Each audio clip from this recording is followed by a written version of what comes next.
दोस्तों नमस्कार।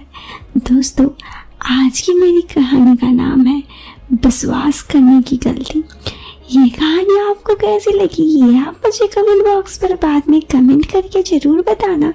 लेकिन दोस्तों उससे पहले अगर आप चैनल पर पहली बार आए हो तो एक ज़रूरी बात सुन लो। इस कहानी को सुनने के लिए ईयरफोन या हेडफोन का उपयोग करें। इससे इस कहानी की ऑडियो क्वालिटी आपको पसंद आएगी जब आपके कानों तक पहुंचेगी।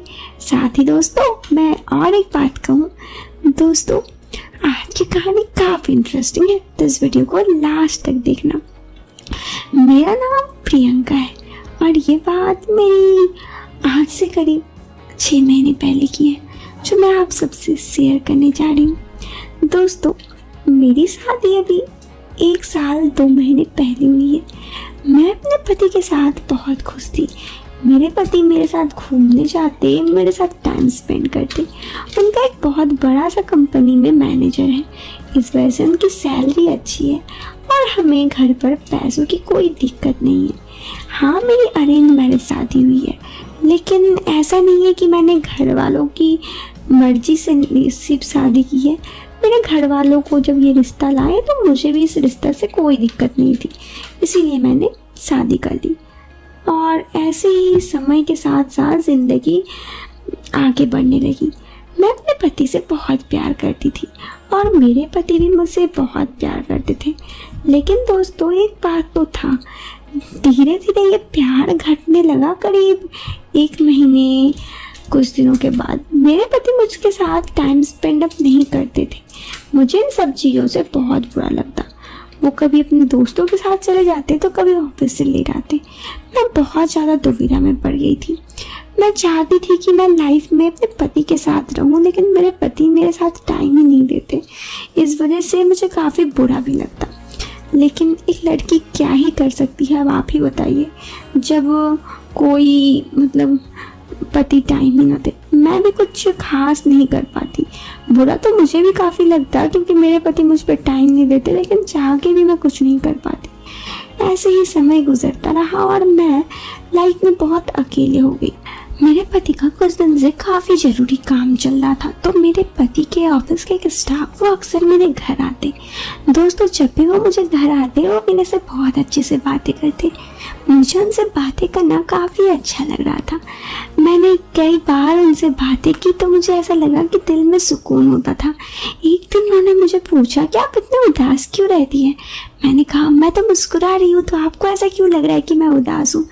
इस पर उन्होंने कहा कि आखिर क्यों ही ना लगे, आप तो मुस्कुराने के पीछे का ये जो गम है वो मैं पहचान पा रहा हूँ। दोस्तों सच कहूँ मेरे पति वो गम कभी नहीं पहचान पाते जो गम वो समझ रहे थे, इसीलिए मुझे काफ़ी अच्छा लगा। मैंने उन्हें कहा कि आप कैसे समझ सकते हैं। उन्होंने कहा मैं समझ सकता हूँ, आप बताइए तो आप इतने परेशान क्यों हैं। दोस्तों मुझे उनसे बातें करना काफ़ी अच्छा लगा। मैंने उन्हें कहा कि देखिए मैं सच में बहुत परेशान हूँ। उसने कहा क्यों, तो उन्होंने कहा आप मेरे पति मुझ पर टाइम ही नहीं देते।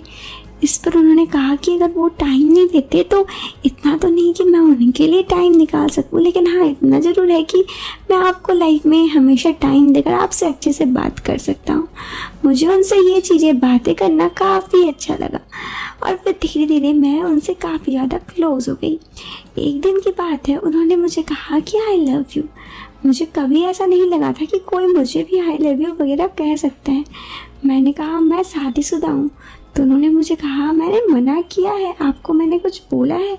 इस पर उन्होंने कहा कि ये सही नहीं है। उन्होंने कहा आज के दिन में सब सही है। दोस्तों मुझे उनसे धीरे धीरे प्यार हो चुका था।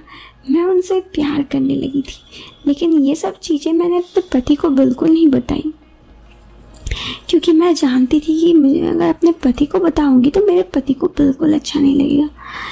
ऐसे ही समय के साथ साथ मैं उनसे बहुत ज़्यादा क्लोज हो गई।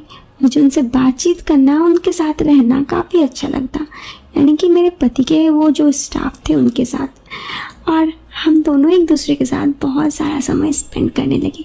वो अक्सर मेरे घर आते और मैं भी उनसे बातचीत करती। इस तरह हम दोनों का काफ़ी समय एक साथ गुजरने लगा।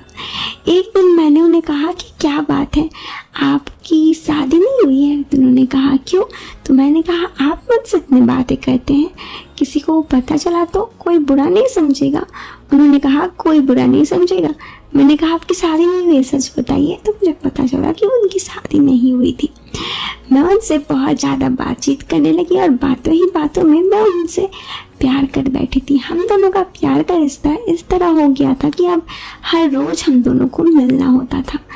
मेरे पति किसी न किसी बहाने उस स्टाफ को हमारे घर भेजते थे और यहाँ पर हम दोनों साथ रहते।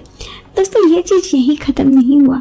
एक दिन की बात है, मेरे पति ने, जैसे कि मुझे पता था कि उन्हें साथ भेजने वाले थे, उन्होंने मुझे कॉल किया कि अभी आ रहा हूँ मैं। तो मैंने कहा कितनी देर में? तो उन्होंने कहा बस थोड़ी देर में। मैंने कहा ठीक है आइए। उनका नाम श्याम जी था, मैं उन्हें श्याम जी करके बुलाती और मैं तैयार थी उनके आने के लिए। वो आए तो मैंने कहा कि गेट लगा दीजिए। तो उन्होंने कहा कौन आएंगे? तुम्हारे पति, वो तो काम पे बिजी हैं, उन्हें तुम्हारी याद भी आती है। मैंने कहा आप हो ना मुझे याद करने के लिए।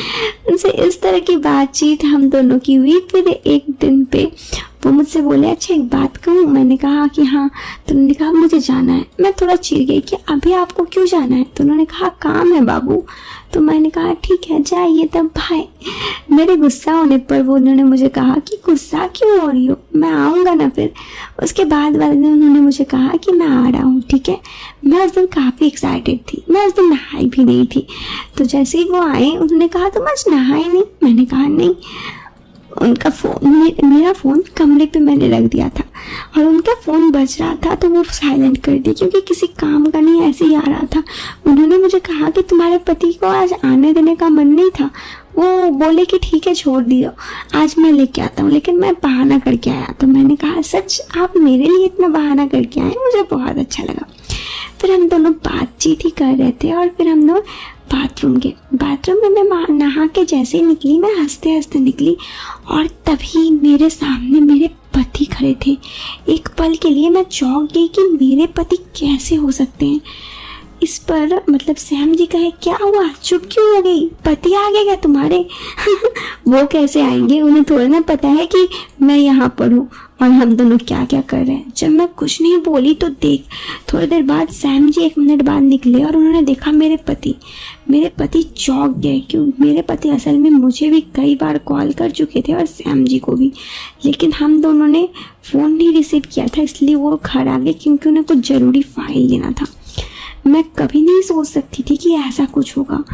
मेरे पति ने उसी वक्त श्याम जी को 2 चांटा मारा और मुझे कहा कि रुको तुम्हें तो मैं बाद में देखता हूँ। श्याम जी को कहा तुम मेरे घर से निकल जाओ और दोबारा ऑफिस भी कभी मत आना। बाद में मेरे पति ने पूछा कि ऐसा क्या हो गया था जो तुम इसके साथ रिलेशनशिप में आ गई, मैंने क्या कमी रखी थी तुम पे? मैंने कहा आप समय ही नहीं देते। उन्होंने कहा समय नहीं देता इसलिए तुम किसी और के साथ चली जाओगी। मैं कभी नहीं सोच सकता था। दोस्तों विश्वास कीजिए उस वक्त मुझे बहुत बुरा लगा। मैंने अपने पति से बहुत माफ़ी मांगी लेकिन मेरे पति ने मुझे माफ़ नहीं किया। इस घटने को आज 6 महीने बीत चुके हैं। मैं अपने पति से प्यार पाने के लिए तड़प रही हूँ लेकिन मेरे पति को मेरे लिए टाइम ही नहीं है। अब वो मुझसे अच्छा से बात नहीं करते। अब मुझे लगता है कि मेरी ही गलती है कि मैंने ऐसा कुछ किया। अगर मैं ऐसा कुछ नहीं कहती तो आज मेरा ज़िंदगी रिश्ता अच्छा रहता। दोस्तों इसीलिए कहते हैं कि अभी किसी को धोखा नहीं दे, नहीं तो बुरा लगता है बहुत, जैसे इसके साथ हुआ। आप इस बारे में क्या सोचते हैं? कमेंट बॉक्स में अपनी राय जरूर देना। वीडियो पसंद आए तो वीडियो को लाइक करने के साथ चैनल को सब्सक्राइब करना। मिलते हैं फिर एक नए वीडियो में एक इंटरेस्टिंग टॉपिक के साथ। तब तक के लिए बाय बाय।